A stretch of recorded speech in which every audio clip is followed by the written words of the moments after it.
Hello and welcome back to our Surrounded Challenge Norland series. And if you are new to the channel, then you can check out the description to see a description of the challenge rules that we are using for this series. But of course, I do recommend going and checking out those previous episodes if you have not. And here we are. We're on day 28 now. And as you can see here, we have a rat infestation going on. And this is causing us to lose rye, rutabaga, hops, flour, and meat by 10% to 15% every single day. The only silver lining to this is that the price of these resources at the Holy Caravan is increased by 3 times. So we are going to be trying to sell. It looks like most of our rye is actually... looks like it's mostly in the mills. No, wait, hold on. There's a little bit in this mill, and a little bit in this mill. A little bit in this mill as well. So that looks to me like maybe 200 total scattered amongst our mills. So it looks like we actually did sell off a decent amount already. I feel like we had more than this still, though. But anyways, one thing we're going to be trying to do is trying to sell off as much flour as we can manage, as much rye as we can manage. Try to get up a little bit of gold, and that can be kind of the silver lining to this infestation. Now, otherwise, we are basically trying to work towards, as I talked about in the last episode, potentially trying to pick up Wind Peak onto our kingdom, and then the other 2 macaw villages over here. In order to do that, of course, we're going to have to go through Moon Lake, or potentially Starstream. May actually be the better option than as I'm thinking about it now, because Stardale is going to end up coming after us if we decide to do this, and they have a pretty big army, so if they ended up taking Moon Lake, then that's, if they ended up taking Moon Lake back, rather, that would hurt us. Assume that we get over to Wind Peak, right? And then they take Moon Lake from us, then we would also, I think we would lose. I don't know if you actually have to have direct borders in order to keep one of your vassals in your state. I think you do, but I'm not 100%. So anyways, other than that, we're going to be basically just taking out, we're going to be taking out this bandit camp soon.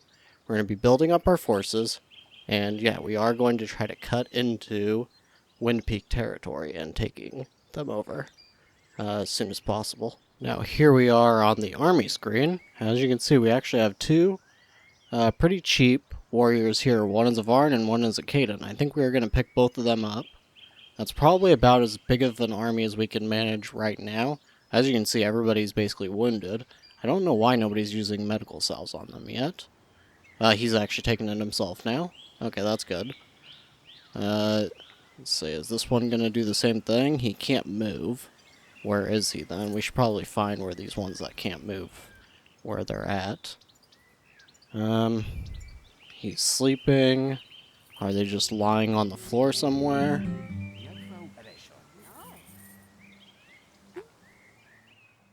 Let's see.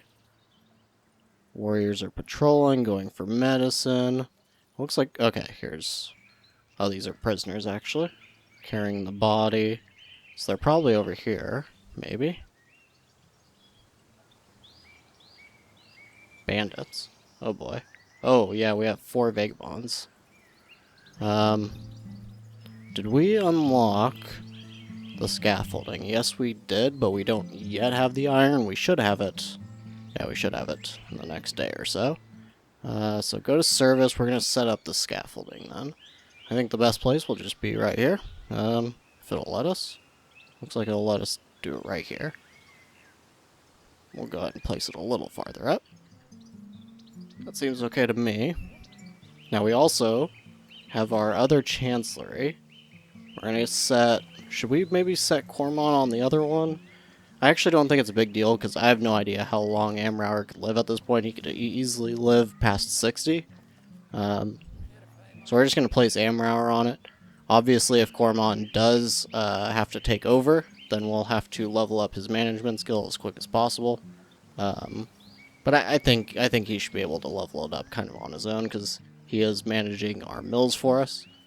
So I think that should be fine. Now what we need to do is basically split up everything that's being managed by the Chancellery, have some of it be Chancellery A, and probably everything over here can be Chancellery B. Now, I don't even know, I've never done multiple Chancelleries, so I don't know if this actually helps in any meaningful way. I feel like it should, because it gives you more clerks. So that's kind of why I decided to do this. I don't know if it's totally necessary, but, yeah. So, I'm not going to make you guys watch this. I will be back when I'm done. Okay, so now that we're back, we basically got 8 different things being managed by Chancellery B, and we have 12 things being managed by Chancellery A. So we may end up wanting to move even a few more things over later, but more likely anything that goes into this production center of the city will probably have the Chancellery B manage. Now, I don't actually remember if I talked about this in the last episode. I don't think I did. But I actually plan to move these mills and put them over into this area as well. So those will probably end up being on Chancellery B, and Cormon will just be freed up to do whatever a 19-year-old heir to the crown wants to do, basically. And of course, we are still having Amrauer and Cormon spend their time with Hadolf as much as possible. Currently, I think Cormon and Hadolf actually don't like each other, so that's not great. Let's go ahead and check if there was any no new mercenaries to hire right now that are cheap enough. As you can see, we have 630 gold, at least 300 rye. Looks like probably 500 rye. Unfortunately, the market is quite saturated, so even if the trader were to show up today, and it doesn't look like they are going to, not looking too great on that front. So just a couple of things here. So in the last episode, I was actually talking about skipping over this loan from Moonlake. However, I think that you might be able to get a relationship boost if you pay it back. I don't remember for sure, but I feel like I saw something like that when we had done previous loans in the past. So we are going to try that just to see if paying it off right away will gain us a little bit of a relationship boost. I think that could be a decent idea. It doesn't make a huge difference for us, but it's good enough to have better relations with your neighbors than to not, especially if we are going to go after Starstream anyways. This will keep Moonlake liking us, and maybe that'll pay dividends. Now, on the other hand, I do want to attack... I want to attack this camp of forest bandits. I'm not sure if we really have the manpower necessarily. Let's see. I think we can do it. Let's say 63%. I'm okay with those odds. So we're going to do that. Now, on the other hand, I totally forgot, but we did pick up this armor forge, and we need somebody to learn that. I definitely should have had this going already. I kind of forgot. That's okay, though. Hopefully we can get that up and running as soon as possible, because then we could actually sell some armor over to Stardale. That would be really good for us. Now, I have been holding off on this for a while, but we can actually start setting up these mines. And we are at this point where we really do need as much iron as we can get. Getting this, 7 per day that we're getting that from Stardale. It's just not really enough. Oh, and Amrauer already made it home. Yes, okay, so this increases our relationship with Moonlake by 10. So actually, you should just accept those loans no matter what and just pay them off right away if you need to. But yes, anyways. So we are going to set up these mines. We already set this one up too? Yep, okay. So that's going to be another 100 wood. And that's kind of why we're doing it too. We're having a big time issue. Basically, most of this entire series, having enough wood. Which is not actually something I have experienced so far in this game. I don't know why it's even really happening, where the only issue that we have resource-wise is wood. In the last series, we did have some struggles with wood, but we were having problems with food and basically everything, so it wasn't that weird. But now it is kind of weird, because we just have issues with all sorts of different resources.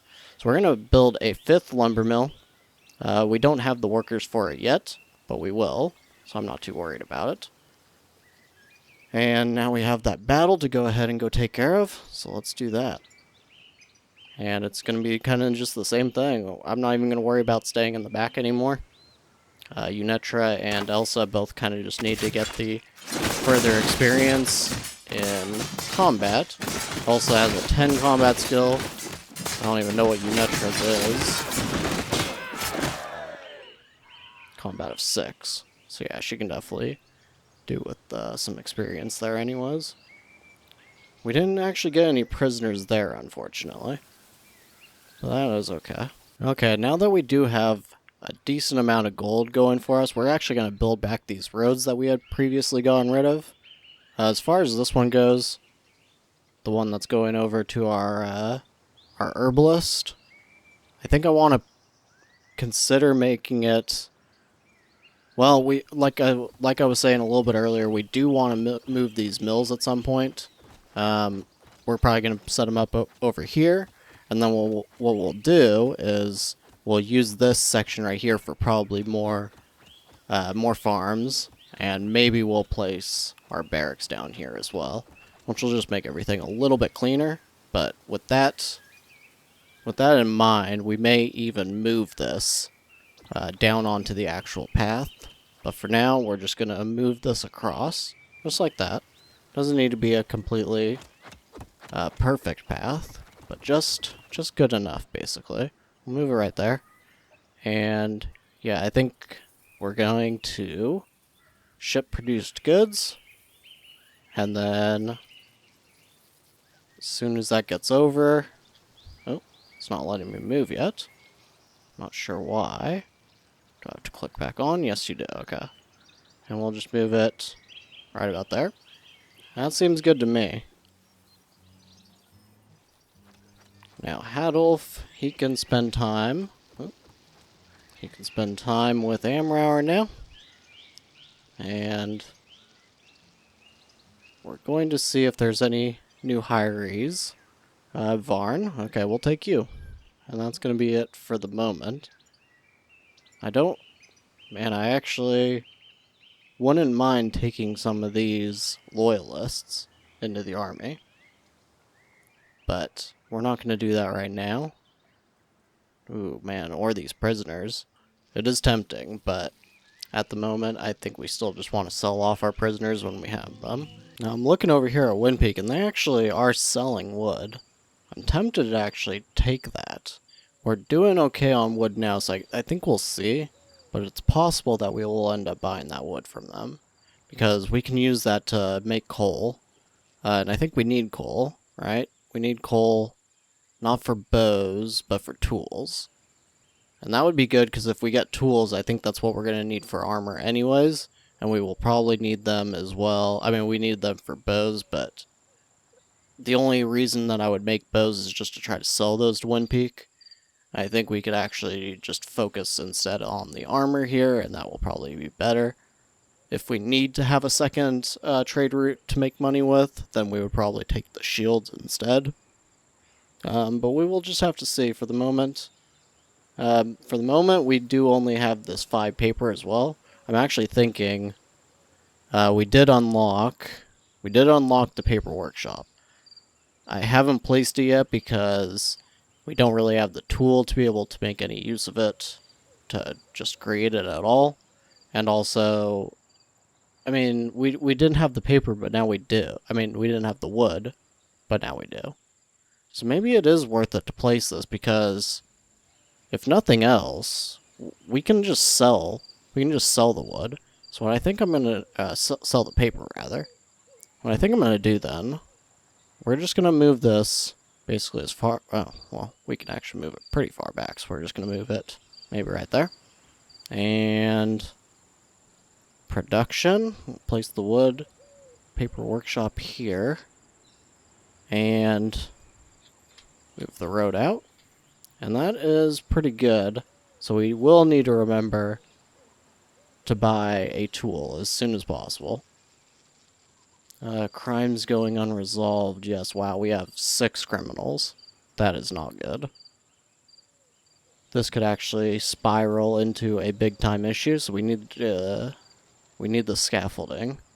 as soon as possible. Okay, and as you can see, we have another Caden that we can hire here. And we are definitely going to do that. I would love to get this training ground finished as well, but we need 20 iron for it, and right now it's way more important that we get these lumber mills situated. That's been too much of an issue, and I do not want to have issues with wood anymore in the rest of this game, so we're gonna... Oh wait, oops. I didn't mean to place that on Chancellery B. Chancellery A. Not a fan of that ordering either, but that's okay. Should we probably have this placed on Chancellery as well? We'll place that on Chancellery B, I suppose. And now, let's see, automatically... automatically hire... Oh, okay, I see. So we'll do... Probably just... Which one was it? I think it's Mask of Shame that allows them to turn back into a regular peasant. No Terror. Or wait. We could do Terror against Tanea, but that would maybe have an issue with the Matriarch. I do not really want to cause any more issues with them. And as you can see, we finally have the Armor Forge ready as well. We're gonna be placing that one right away. We need 10 iron to actually get it ready. So what we're gonna do, we'll move this. We're gonna want to place it probably like that. And we'll set up this road going this way. And we're just going to... We're going to actually move the warehouse. Oops. Move the warehouse. Oh, we can't without moving the workshop first. We'll just move the workshop up here. It's not really a super important building at the moment. Place that there. Go to the Armor Forge, and we'll place that here. Actually, this road is like way too far back that way. Try to keep it a little bit concise. So something like that is probably okay.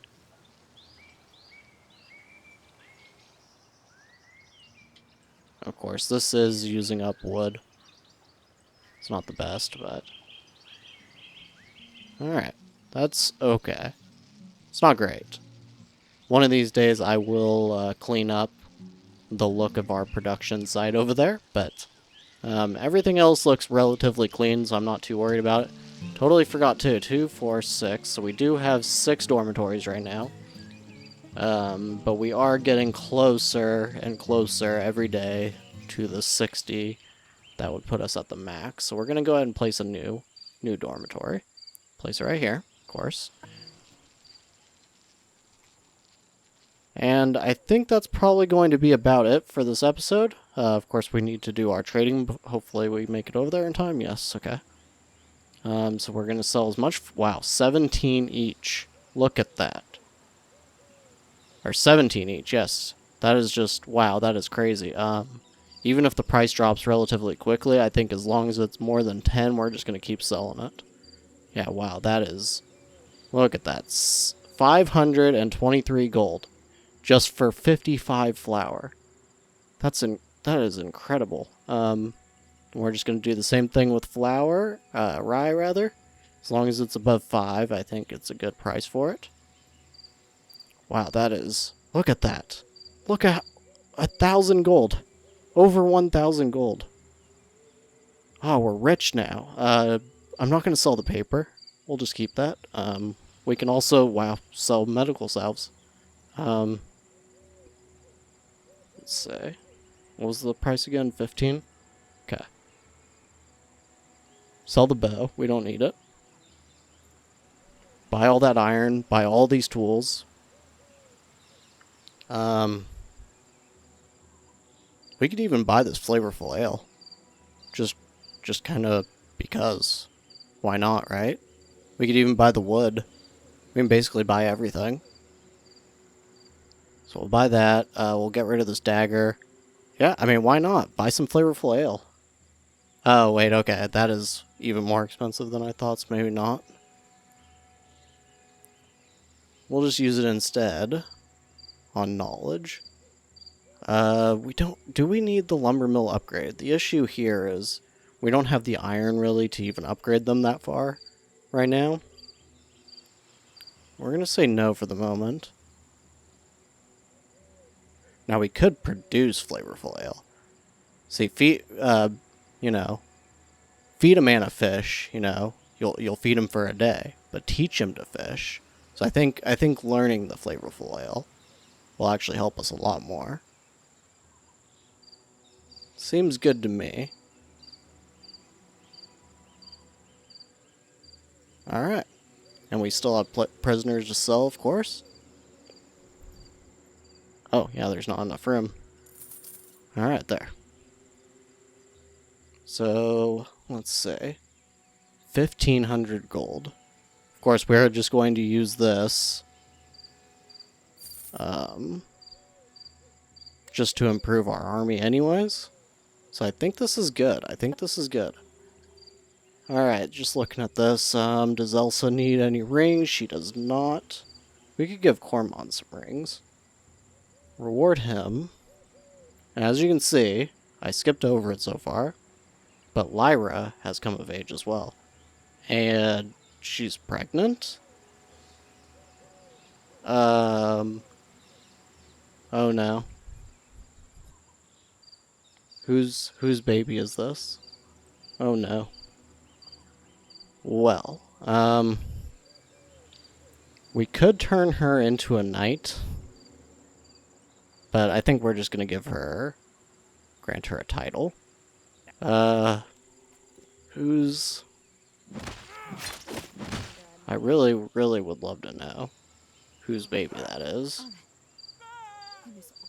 It might just be a random peasant's. Wait, hold on. Maybe it's on her log here? Pregnant, oh my, she's pregnant with Hadolf's child. Lowered myself to have sex with a peasant?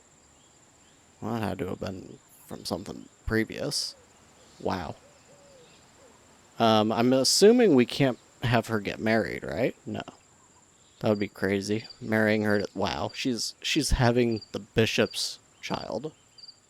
He's 46, Lyra. And he's a man of God. What is wrong with you? Well, These things do happen. This is life, after all.